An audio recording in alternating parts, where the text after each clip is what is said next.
Hello, my name is Hamid. Today I have this GE microwave. The customer brought this in and he mentioned that this microwave does not heat.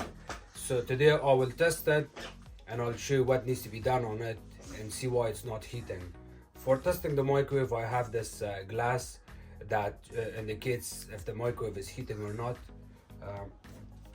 So for this repair, we're going to need a drill, this glass, of course, tester. You can also use a glass of water, but this one shows a color, so that way you can tell if it's heating or not. We need to use a 9-volt battery. We will check the diode with the 9-volt battery. We need this needle nose plier, and of course multimeter is essential for this repair. I have this microwave open. I have power here, and I'm gonna put this glass inside here, and I'll just select 1 minute.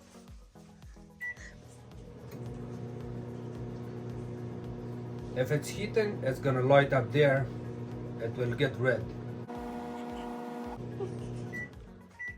It's not heating. I will unplug the microwave and then I'll start working on it. The microwave is unplugged right now. I can smell very strong plastic smell here. When we have that issue, it means that everything is working. The microwave system is working except magnetron. When it smells like this, usually is the magnetron, but it could be anything. So I have to go through basic steps to see what could be the issue. In order to open this unit apart, if you're in a customer house and these microwaves are installed over the range, you will only have access from the front panel and this control panel, which you can take both of these out and do your testing. But since this unit is out from the over the range and it's here full accessible from all over the places, what I'm gonna do is to make my job easier, I'm just gonna open this unit apart and go from there. I have a couple of screws here, 2 screws right here, couple of screws on the top. I got a couple of screws at the back, all over the places from here, there, and then I got a couple of screws on this side. I got the screws at the bottom. I'm going to take all of these screws out. This panel comes out, and then I'll do some testing.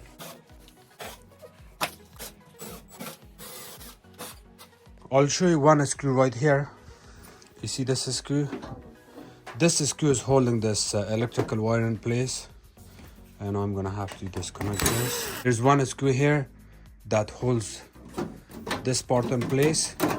Once you open that cover, a little small piece from here, you push this on the side, and now you can see it's loose. This side comes out, and you can lift this up. This panel needs to come out. You see that screw there?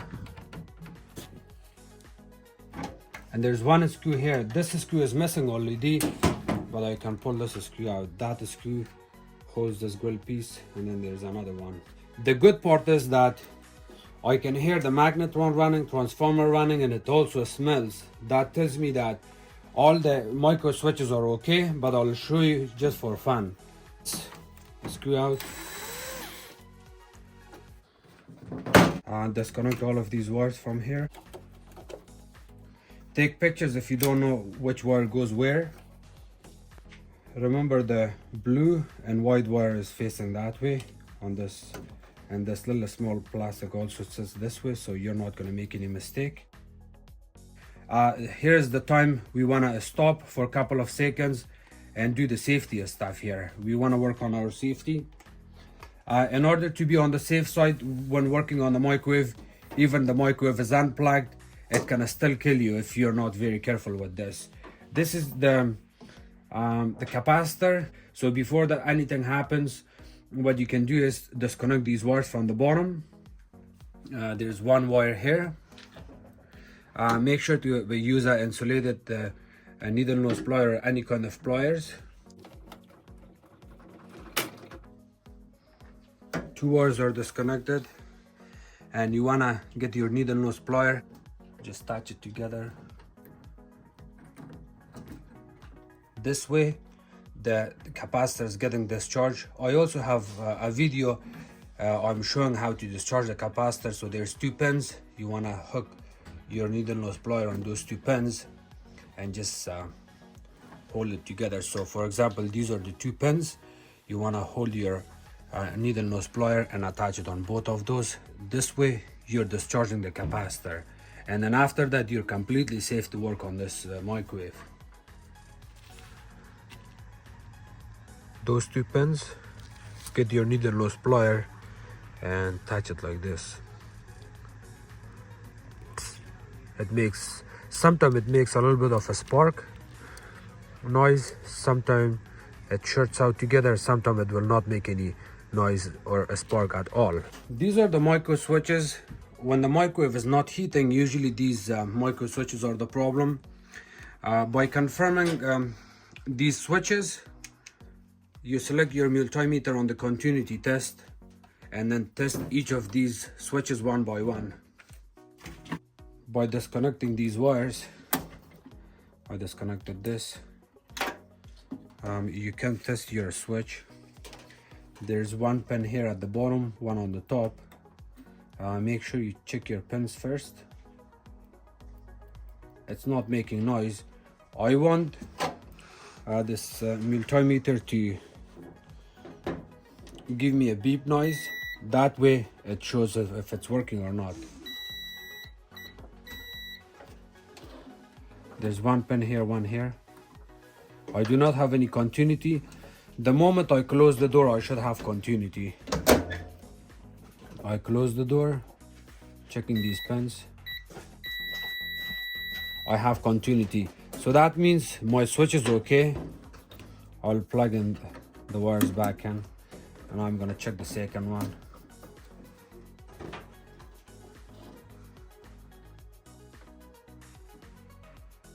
No continuity. When I open the door, I should have continuity.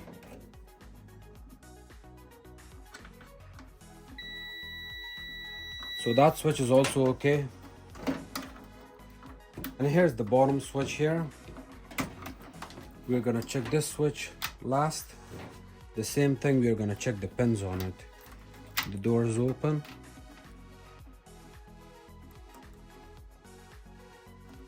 I have no continuity here. I'll double check it to make sure. No continuity. I'll close the door. I should have continuity. Okay, so all of these switches are okay. I will reconnect my wire back in. Just for the safety, you don't have to test the fuse here, but I'm just showing you where the fuse is on this microwave. The fuse on this microwave is located right here on the side. Right here, this is the fuse. In case if this fuse blows, you can pull it out. It's a 20 amp fuse. To check this fuse, you just check it from both sides for continuity. My fuse is working because the microwave is running, so I do not have to worry about this. If your microwave is completely dead, you want to check your switches first, then you check your fuse. So that could be the problem. And to reinstall it back in, you kind of push it where the slot is, the fuse sets back in. Okay, so the next part we're gonna check is diode. The diode is located right here.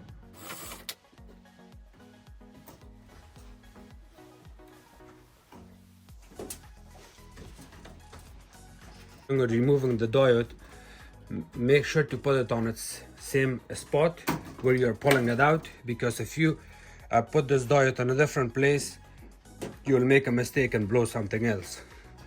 So now we need this 9-volt battery here. In order to check this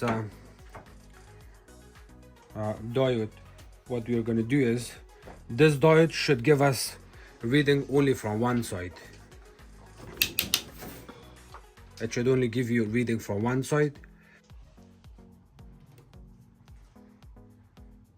Nothing. I'm gonna go back here again. Look at the reading here now.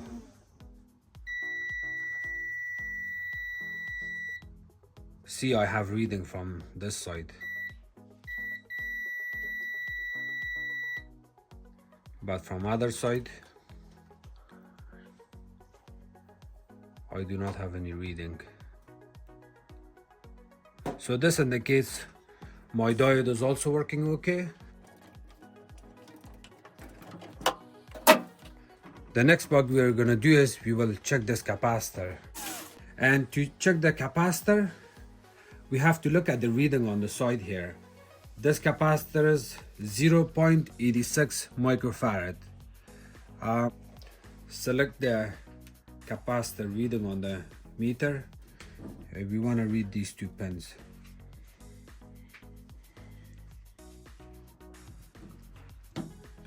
On those two pins, it's reading 0.88 microfarad. That's perfectly fine, 3% up and down. The red wire goes to the diode side. The white wire comes here on the front. And then to reinstall it, this gets inserted inside of that hole. And then from other side, I can just add the screw back in. Now I will also add my diode back together here. Every test from this area passed, everything seems okay.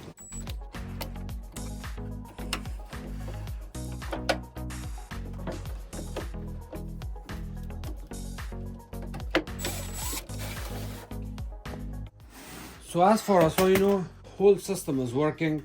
My control board is working because I can hear the transformer running. When the control board is working, it sends a signal to the door switches. It communicates with the door switches and this noise filter that has a fuse. They all work together, and they all work together and send power to the transformer and magnetron. Transformer and magnetron is located right here. If you look at these four screws are for the magnetron. That's held from the top. The magnetron is inside. In order to get to the transformer and magnetron, we are going to have to remove this little small panel. This panel comes out. I can hear the transformer. It means it's getting 120 volts. The last thing I want to check is my magnetron here. These wires that runs from the capacitor and transformer goes straight to the magnetron, and I will disconnect it here. On my multimeter, I'm selecting the continuity test again. So I have to check these pins. I want to check these pins to ground. Magnetron is shorted to ground. This pin is shorted to ground, and this pin is also shorted to ground. So everything works okay. We have problem with the magnetron. You can also check this thermal cutout for continuity. This seems okay. The replacement of magnetron is easy, and I'll show you how to do this. It's super easy and simple. I have this magnetron. You want to make sure it's matching the number OM75P, and it's also made by Samsung. This is a GE microwave, but the magnetron is made by Samsung. We need 8mm socket. You can also use your crescent wrench or needle nose plier, but it's very complicated and hard to do that way. You need proper tools. Socket, you're gonna open these.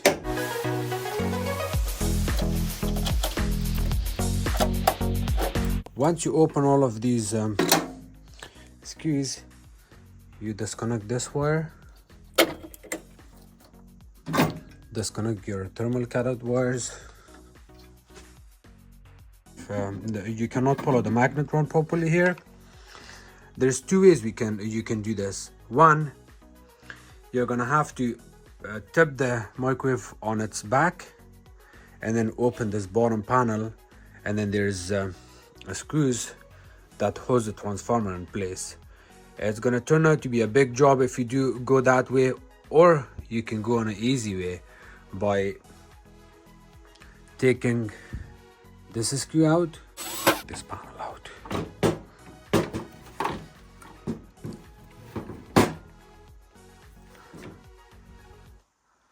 There's one screw right there. And now this top cover has more flexibility. You see that?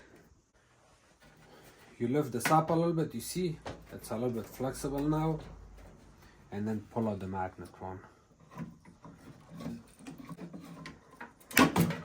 See, it's out. This thermal cutout, you don't have to remove it. I have it here on this one, so I'll just it looks that I pulled this magnetron out from another microwave and I had it.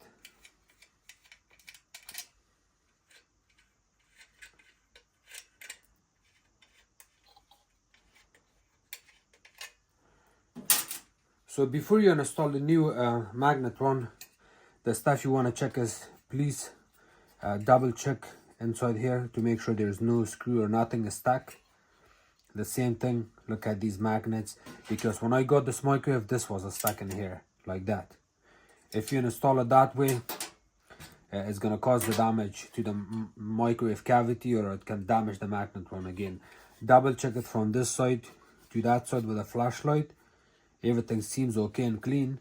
Now you can reinstall it back in. This filament side goes first.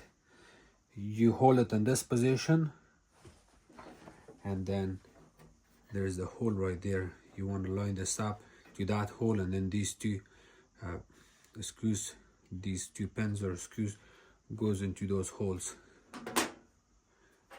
Bending this a little bit is okay, not a big deal. It's safe, you can do that. Just don't bend it too much. If you bend it too much, then it's going to cause issues.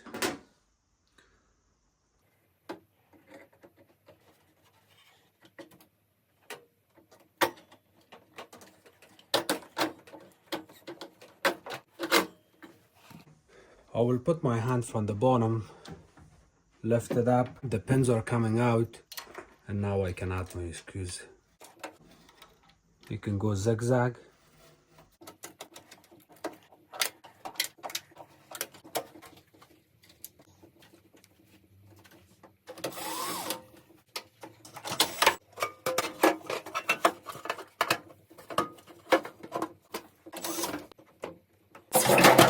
And then from the sides, it has a little bit of opening. You see that opening? That opening is supposed to get slid in inside here.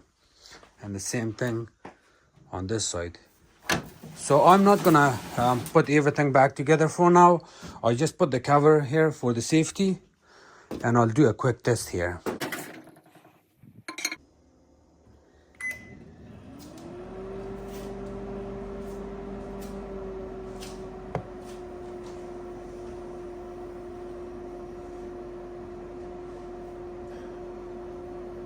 If you guys have any question, please comment below. Don't forget to subscribe to my channel, like my videos, and share it with others. You can also follow me on Facebook. It's called Hamid Appliances Repair. Thank you.